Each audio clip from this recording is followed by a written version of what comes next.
मेरे प्रिय भाइयों एवं बहनों, मैं एस्ट्रोलॉजर श्रेयसन जी। आज का विषय है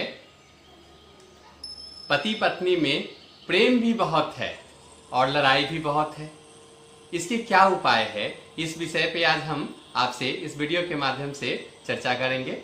सबसे पहले आप मेरे चैनल पे नए हैं, अभी आपने मेरे चैनल को सब्सक्राइब नहीं किया है तो चैनल को सब्सक्राइब कर लीजिए, साथ ही साथ बेल आइकन के बटन को भी क्लिक कर लीजिए ताकि मेरे आने वाले हर वीडियो का नोटिफिकेशन आपको मिलता रहे और ज्योतिष विद्या से जुड़ी हुई हर जानकारी आप तक पहुंचता रहे।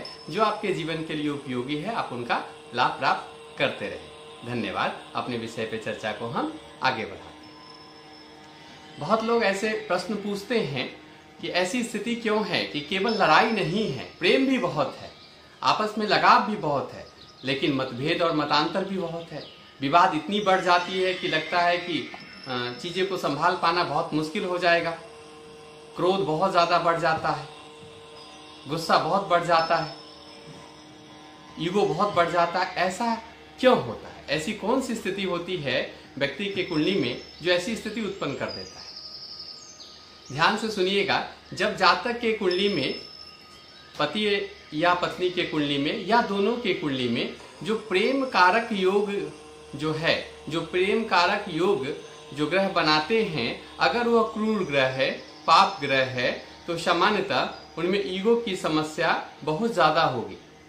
जैसे लग्न के स्वामी, पंचम के स्वामी, सप्तम भाव के स्वामी, या लग्न, पंचम, सप्तम भाव में सूर्य, मंगल, शनि, राहु, केतु बैठे हुए हो, या इन ग्रहों की युति हो रही हो, या पंचमेश, लग्नेश, सप्तमेश के स्वामी सूर्य, शनि, मंगल हो और आपस में युति कर रहे हो, तो सामान्यतः दोनों के बीच में बहुत लगाव भी होता है, बहुत ऊर्जा भी होता है।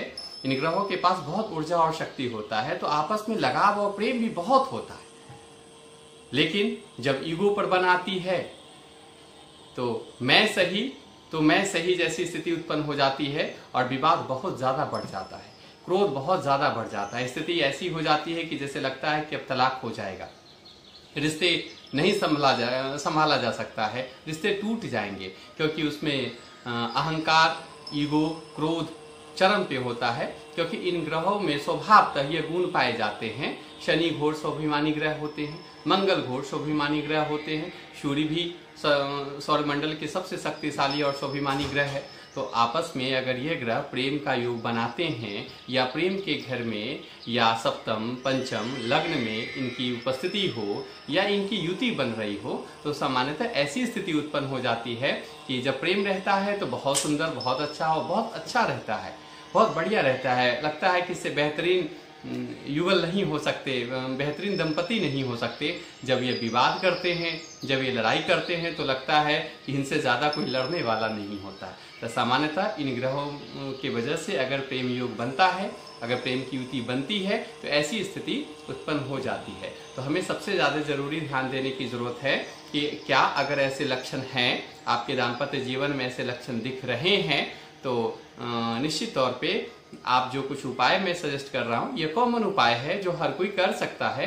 इन उपायों को करके बहुत हद तक आप इन दोष को दूर कर सकते हैं और अपने दाम्पत्य जीवन में आने वाले कलेश अशांति को कम कर सकते हैं और सुखद दाम्पत्य जीवन जी सकते हैं। तो सर्वप्रथम इस बात का ध्यान रखें, रविवार को सूर्य की उपासना करें, गायत्री मंत्र की जाप करें, संभव हो सके तो रविवार का व्रत भी रख सकते हैं। मंगलवार को दुर्गा सप्तशती की पाठ करें या दुर्गा चालीसा की पाठ करें या हनुमान चालीसा की पाठ करें, और संभव हो सके तो मंगलवार का आप व्रत भी रख सकते हैं। तीसरा, गुरुवार का व्रत रखना भी बहुत फलदायी और लाभकारी होगा, और साथ ही साथ शुक्रवार को वैभव लक्ष्मी का पाठ या माँ लक्ष्मी की पूजा प्रार्थना किसी भी रूप में अगर आप करते हैं तो इसका भी बेनिफिट आपको मिलेगा। और शनिवार को विशेष तौर पे हनुमान मंदिर जाए, शनि मंदिर जाए और हनुमान चालीसा का पाठ करें और ओम शनि शनिश्चराय नमः का जाप करें। इन 4 उपायों को अगर आप करते हैं तो निश्चित तौर पे आपके जीवन में कलेश और अशांति बहुत हद तक कम जाएगी। और साथ ही साथ अगर आपके फेवर में पुखराज, रत्न आपके फेवर में है, पुखराज और मोती, तो पुखराज और मोती अनिवार्य रूप से धारण करिए। अगर आपके फेवर में पन्ना और डायमंड रत्न है तो पन्ना और डायमंड रत्न जरूर धारण करें। ध्यान रखिए, किसी जातक के कुंडली में पुखराज या मोती रत्न होगा तो किसी के कुंडली में डायमंड और पन्ना होगा। दोनों रत्न, चारों रत्न एक कुंडली में संभव नहीं है। किसी व्यक्ति के कुंडली में पंचम बुद्धि, विवेक कारक, प्रेम कारक रत्न, भाग्य कारक रत्न पुखराज और मोती है तो आप उसे धारण करें, जिससे आपको मानसिक शांति मिलेगी, कलेश में भी कमी आएगी और आपस में प्रेम, सुख, शांति, समृद्धि बढ़ेगी। और किसी जातक के कुंडली में अगर उनके पंचम के कारक ग्रह बुध है, शुक्र है, भाग्य कारक शुक्र है, बुध है, तो उन्हें पन्ना और डायमंड रत्न धारण करना चाहिए। इन उपायों को अगर आप करते हैं तो निश्चित तौर पे आपके जीवन में सुख, शांति, स्थिरता, धन, वैभव, तरक्की, प्रगति और आपसी प्रेम बढ़ेंगे और विवाद और मतांतर कमेंगे और आप सुखपूर्वक अपने जीवन को जी पाएंगे बेहतर तरीके से। धन्यवाद। आज इतना ही।